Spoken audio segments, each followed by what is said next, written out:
Hello everyone, आप सभी को मेरा प्रणाम। जय श्री कृष्णा, राधे राधे। आज हम एक कहानी के विषय में बात करेंगे।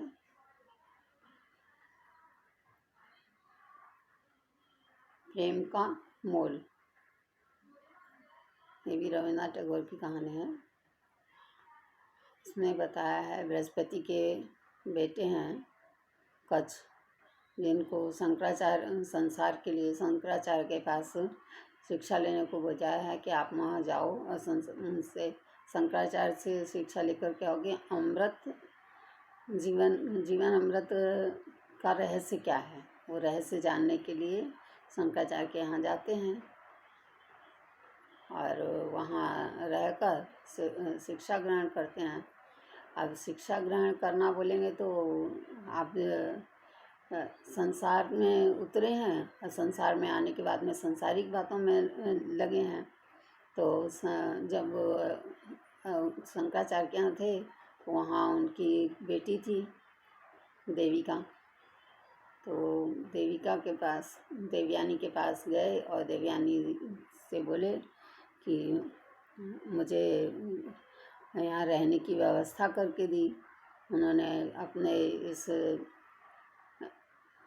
देश में उनको बहुत सब सुख सुविधाएं दी, अच्छी तरह से रखा, उनका बहुत ध्यान रखा, खाने का पीने का हर चीज़ का ध्यान रखा, उठना बैठना सब चीज़ पर ध्यान रखा था। और कुछ समय के बाद में ऐसा हुआ कि वो जो है उन्होंने शिक्षा पूरी हो गई। उन्होंने कहा, जब उनको जीवन अमृत का महत्व मालूम पड़ गया तो उस मतलब देहध्यास छोड़ने लगे और कहने लगे कि मुझे अब अपने लोक को जाना है, क्योंकि वो आप देवताओं से वो प्रण करके आए थे कि मैं जीवन का महत्व अमृत महत्व समझ जाऊंगा और तो वापस आ जाऊंगा।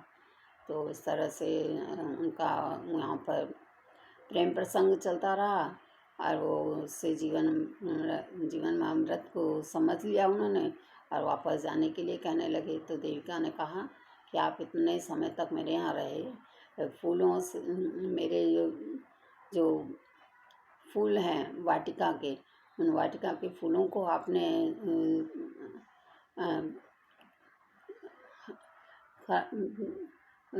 तोड़ दिया और उनका जो हार बंधा हुआ बंधाया और हार बांध करके अब आप उसको जो है तोड़ कर जा रहे हैं।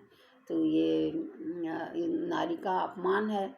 तो इस आपको तो इस तरह से जो भी यहाँ पर व्यक्ति अगर शिक्षा लेने आएंगे तो ये संसार मृत्यु के समान है, यहाँ तो आना जाना लगा रहता है। तो हाँ, आपने मतलब कहा कि नारी का आपने अपमान किया है। आप यहाँ आए और आप इतने दिन आकर के रहे, आने के बाद में आपने सब सुख सुविधाएं ली उससे, हाँ, और झरोखे लिए, वहाँ बैठे, पास में बैठकर अपना संगीत भी सुनाते थे, यानी आपके दिल में कहीं तो उसके लिए चाह थी। और फिर उसके बाद आपने उसको एकदम से छोड़कर अब कह रहे हैं कि मैं जाता हूँ। तो ये उनको अच्छा नहीं लगा। तो देवयानी ने कहा कि ठीक है, आपका काम पूरा हो गया तो आप जा सकते हैं, ये तो संसार है, यहाँ तो ये सब चीज़ें चलती रहेंगी, लेकिन ये ध्यान रखें कि आपको कभी भी इसका महत्व जो है भूल जाएगा और आप कभी किसी को शिक्षा नहीं दे पाएंगे, बता नहीं पाएंगे। तो मैंने कहा, तो शांत हो गए और इस तरह से उन्होंने श्राप दे दिया। तो वो वापस जब जाने लगे तो ऐसा भी बताया जाता है कि जैसे तारे रात में झिलमिलाते रहते हैं लेकिन उनको रोशनी से दूर रहते हैं, मतलब अंधेरी रात में भी उनको जो है वो वो साथ, उस अंधेरी का साथ उनको नहीं मिल पाता है। तो उन्होंने इस तरह से बताया और कहने लगी। तो देवयानी ने कहा कि ठीक है, आप जाना चाहते हैं जाएं, लेकिन आपने यहाँ पर बहुत कुछ हमारे वृक्ष हैं, उन वृक्षों की कटीली झाड़ियों को आप जान देखते हैं। आपने एक बरगद का बड़ का झाड़ है, वहाँ आप अपने जानवरों को चरने के लिए छोड़ देते थे और वहाँ बैठकर शीतल छाँव लेते थे। ये सब सुख सुविधाएं कहाँ से मिली आपको? इस तरह से उन्होंने कहा। और तो उन्होंने फिर बाद में और जितनी मतलब उनके साथ में बात, जैसे अभी वृक्ष हैं, कटीले वृक्ष खड़े होते हैं, हवाएं चलती हैं तो हवाओं के झोंके से वो इधर उधर हिलते हैं, लेकिन उनको कहीं संपर्क प्राप्त होता है क्या? नहीं होता।